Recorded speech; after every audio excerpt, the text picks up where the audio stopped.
Ang hawak ko po ito ay isang kidlat, mga kamusang. Ang kidlat po ay hindi lang po matulis o tinatawag nila na pangil ng kidlat. Iba't ibang hugis ng kidlat, mga kamusang. At ang kidlat po ay hindi po basihan ang magnetic or hindi magnetic. Ang basihan po dito ay pag-aura.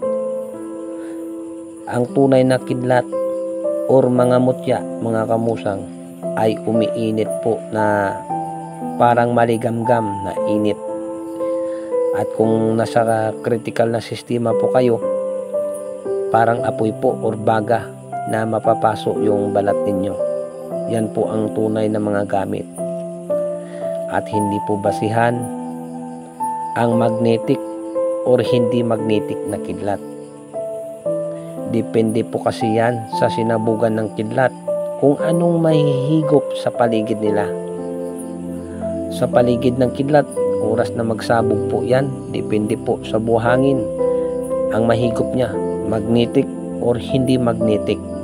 Basta ang basihan po dito, may tumutusok po na karayom dito sa palad natin at sa mga daliri po natin pag nahawakan po natin yung kidlat. At umiinit po ito na maligamgam. Yan po ang tunay na mga mutya or kidlat, mga kamusang. Tumutusok dito sa mga daliri natin at pumapalo po dito. Ang mga iba na walang alam, mamamangha po. Dahil po sa walang alam, pag nakita po nila na magnetic, masasabi po nila na kidlat po ang hawak po natin kung hindi po tayo marunong magkilatis at mag-aura. At kung kayo po ay malawak yung kaisipan ninyo at marunong po kayo mag-aura nito, ang sa paligid ng kidlat po, mga kamusang, tulad ng isang kandila na kung tayo po ay magsindi ng kandila sa dilim, may ilaw po sa paligid maliban po sa ilaw na apoy sa paligid niya. Yan po ang aura ng kidlat or mga mutya. Ang kidlat po ay hindi po namimili kung saan po tatama. Sa punong kahoy, sa bundok,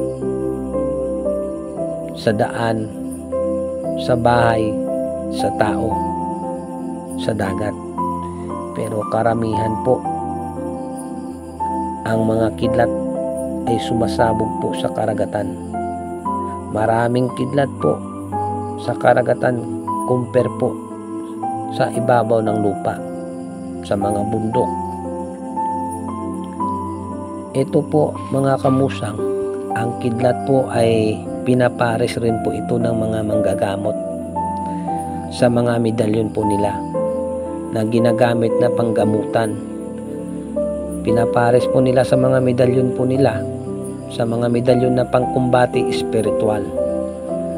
Ito po yung ginagamit na pangsunog, pangkuryente, panglatigo at pangtali.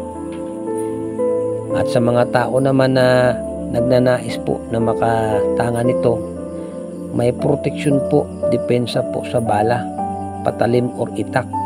May taglay rin po ito na tagabulag sa mga taong masasamang may tangka sa ating buhay. Yan po ang kakayahan ng kidlat. At ang kidlat or mga mutya naman ng iba, yan po ay tinatawag na healing stone, mga kamusang. Gamot po yan sa pisikal. Halimbawa po sa kidlat, ito yung ginagamit po sa mga mild stroke. May mild stroke po, mga kamusang.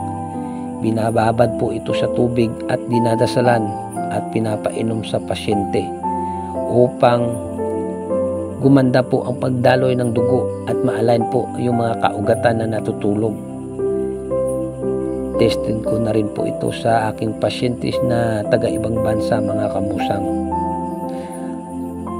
Sa mga nanonood sa pagbablog ko po ito, no? Hindi po ako namimilit sa hindi naniniwala. Ang sa akin lang po, ito po yung sinishare ko po sa inyo ang taglay ng kidlat po ito. Dahil ito po ay tested ko na po ito. At marami nang rin po itong nagtatangan sa mga gamit ko na nagpapatunay ang mga gamit ko ay buhay. Mapagpalang gabi po sa lahat-lahat. Mapagpalang gabi sa lahat-lahat. God bless po.